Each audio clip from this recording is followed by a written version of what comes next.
আজকে দেখো আজকে করাবো কোষে দেখি 8 চ্যাপ্টারের লম্বিতাকার চোঙের কোষে দেখি 8 চ্যাপ্টারের 8 নম্বর অঙ্কটা কি বলছে দেখো যে যদি 14 সেমি ব্যাসের পাইপযুক্ত একটি পাম্প সেট মিনিটে 2500 মিটার জল সেচ করতে পারে তাহলে ওই পাম্পটি 1 ঘন্টায় কত কিলোলিটার জল সেচ করবে হিসাব করে লিখি।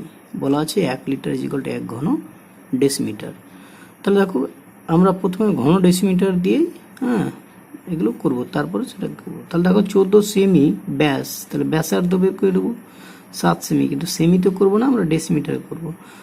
তারপর এককটা ডেসিমিটার পরিবর্তন করবো। তাহলে একটি পাম্প সেট মিনিটে 2500 মিটার জল সেচ করতে পারে, একটি পাম্প সেট মিনিটে 2500 মিটার জল সেচ করতে পারে। তাহলে প্রথমে আমরা দেখে নেবো 1 মিনিটে কতটা জল সেচ করতে পারে, তারপরে বলছে তাহলে ওই পাম্পটি 1 ঘন্টায় কত কিলোলিটার জল সেচ করতে পারে। তাহলে 1 ঘন্টা বা 60 মিনিটে কত লিটার জল সেচ করতে পারবে। তাহলে দেখো 8 নম্বর অঙ্ক করছি যে পাম্প সেটটি 1 মিনিটে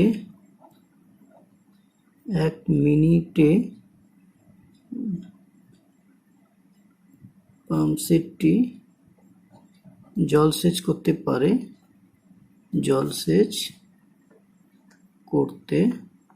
কতটা দেখো, তার 1 মিনিট যত হবে তার আয়তন দেখো পাই আর স্কোয়ার, দেখো 14 আছে বাই 2 হবে।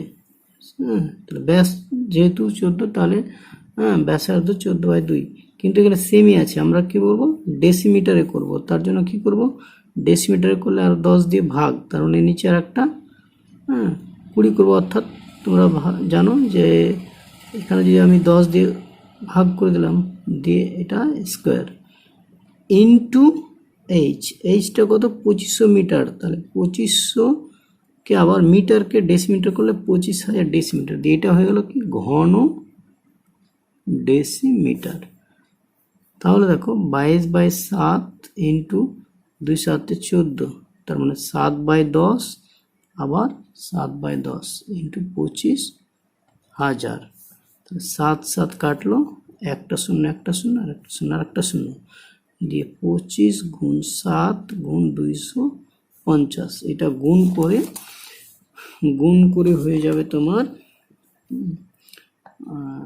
গুণ করে হয়েছে 22 7 154 ইন্টু 250, মানে এটা গুণ করলে হয়ে যাচ্ছে তোমার 38,500। এগুলো কি ঘন ডেসিমিটার। 38,500 ঘন ডেসিমিটার মানে 38,500 লিটার। ঠিক আছে, 38,500। তাহলে 1 ঘন্টায় পাম্প সেটটি কত কিলোলিটার জল সেচ করতে পারে। তাহলে অতএব 60 মিনিট, 1 ঘন্টা মানে 60 মিনিট, তাহলে 60 মিনিটে পাম্প সেটটি জল সেচ করবে কতটা হচ্ছে দেখো 60 ইন্টু 38,500, এত যখন লিটার, তাহলে কিলো লিটার করতে গেলে 1000 দিয়ে ভাগ করব, তাহলে 2 3 1 0, তাহলে 3টে শূন্য বাদ চলে যাবে, এত কিলো লিটার, কারণ আমার উত্তরটা চেয়েছে কিলো লিটার, তাহলে কিলো লিটার এটাই অ্যান্সার। অতএব লিখে নাও, অতএব 1 ঘন্টায়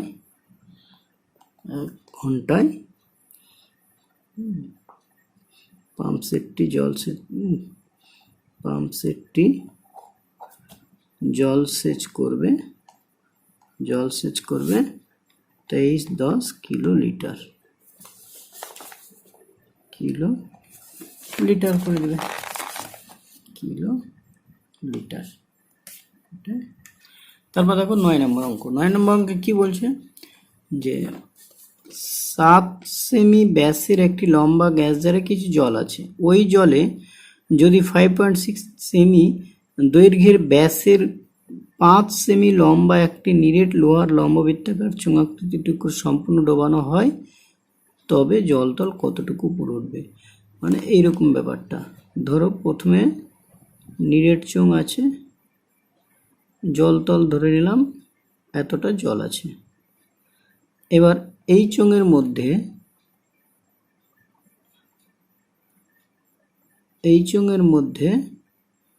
হ্যাঁ, একটা নিরেট লম্ববৃত্তাকার চোঙ ডোবানোর ফলে, সম্পূর্ণ ডোবানোর ফলে জলতল চলে আসলো, এতটা উপরে উঠলো,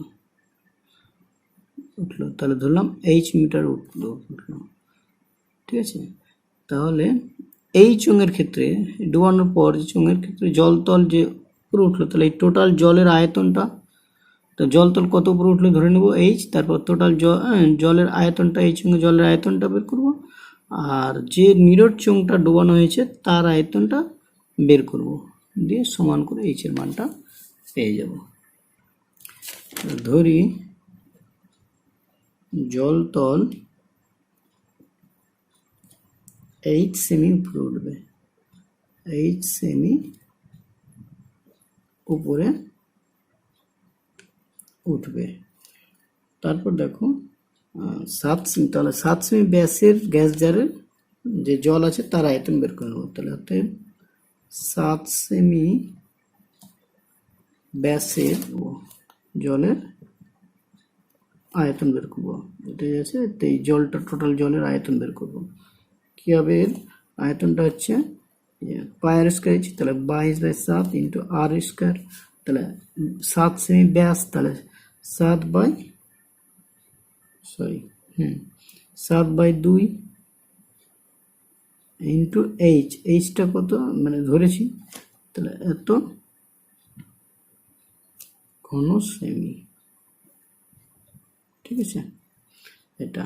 আচ্ছা, এরপরে দেখো আবার নিরেট লম্বা চোঙের আয়তনটা বের করবো। তাহলে নিরেট লোহার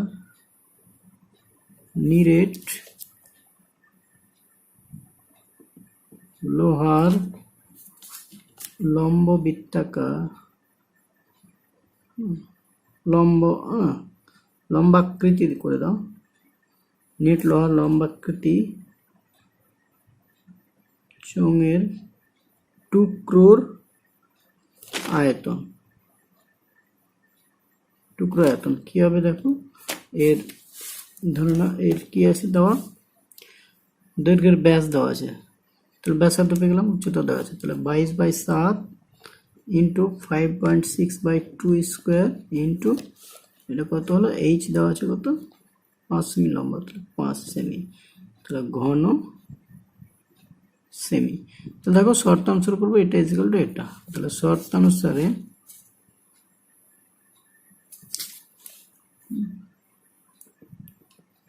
শর্ত অনুসারে 22/7 into 7/2 square into H equal to 22/7 into 5.6/2 square into 5, তাহলে এটা কাটলো। তাহলে দেখো এখানে যদি এইচ থাকে শুধু, বা আরেকবার লিখে দিতে পারো 2H, তখন বলবে আবার 56/20, আবার 56/20 ইন্টু 5, বা শুধু যদি এইচ থাকে তাহলে হয়ে যাবে কি 56/20 ইন্টু 56/20 আর ইন্টু 5, এদিকের গুলো উল্টে যাবে, তাহলে 7/2 মানে 2/7 আবার 2/7। আচ্ছা, তারপর দেখো 20, তাহলে 5 4 20, 2 2 4 আবার 2 দিয়ে কাটলো, 7 8 56, 7 8 56 হলো, 2 4 8 2 10 20, তাহলে এটাকে করবো 4 8 32/10 ইজিক্যাল টু 3.2 সেমি। তাহলে অতএব এটা পেয়ে গেলাম এইচ এর মান। তাহলে অতএব জলতল কতটা উঠবে, জলতল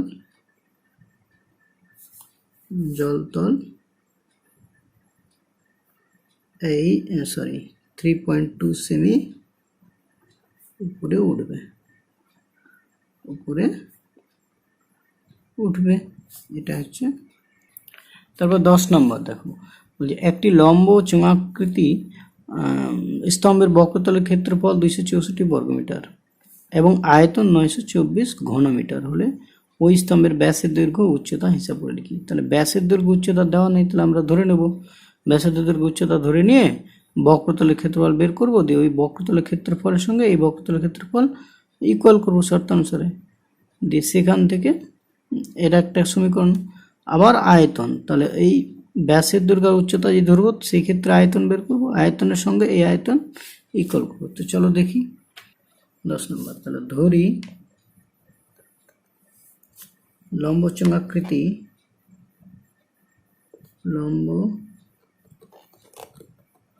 চঙ্গাকৃতি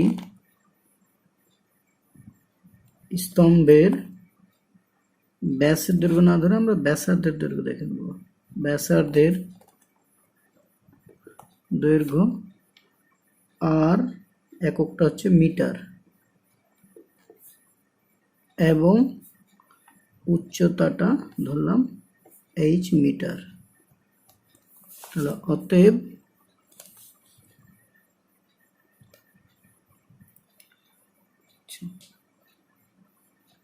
স্তম্ভের কি বলেছে, স্তম্ভের বক্রতলের ক্ষেত্রফল। তো স্তম্ভের বক্রতলের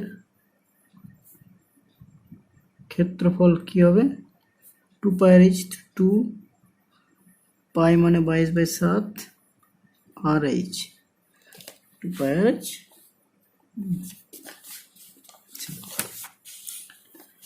এটা সরি, এখানে পাই 22/7 বা পাই রাখতে পারি, পাই রাখি অসুবিধা নেই, পাই রাখলে হবে 2 পাই আর h, এইভাবে লিখি যে 2 পাই আর h বর্গ মিটার। তাহলে এটার সঙ্গে দেখো যেটা দেওয়া আছে এটার সঙ্গে আবার বক্রতলের ক্ষেত্রফল 264 বলা আছে, তাহলে সমান। তাহলে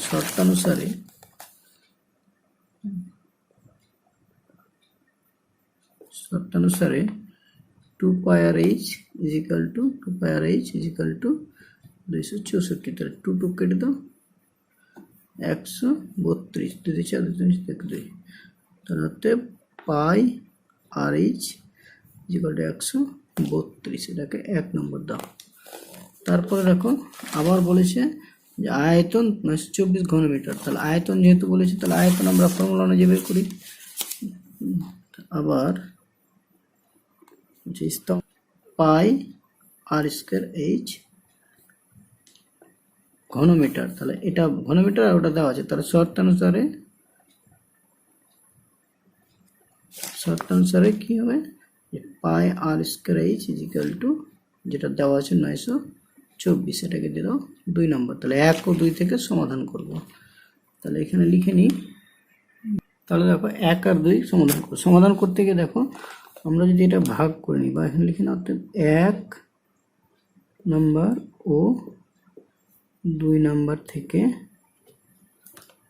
পাই কি পাচ্ছি দেখো, এটা 2 নম্বরটা আগে লিখলাম পাই স্কয়ার h 924, তাহলে এই 2 নম্বরকে 1 নম্বর দিয়ে ভাগ করছি, তাহলে নিচে লিখো পাই আর h মানে 2 নম্বরকে 1 নম্বর, এই বাম পক্ষের সঙ্গে বাম পক্ষ ভাগ করলাম, এটাকে এটা দিয়ে ভাগ মানে এটার নিচে এটা থাকবে 132। তাহলে h h কাটলো, পাই পাই কাটলো, আর কাটলো, আর এই স্কয়ার আইটা কাটলো, তাহলে এখানে শুরু থাকলো আর ইজিক্যাল টু 132। তাহলে এখানে যদি 7 দিয়ে কাটি, তাহলে দেখো এখানে 7 দিয়ে যদি কাটি তাহলে 7 দিয়ে 14, হ্যাঁ, আর 7 3 21 22, 7 1 7 আর 2 9, তাহলে 7 দিয়ে, তাহলে 7। তাহলে অতএব স্তম্ভের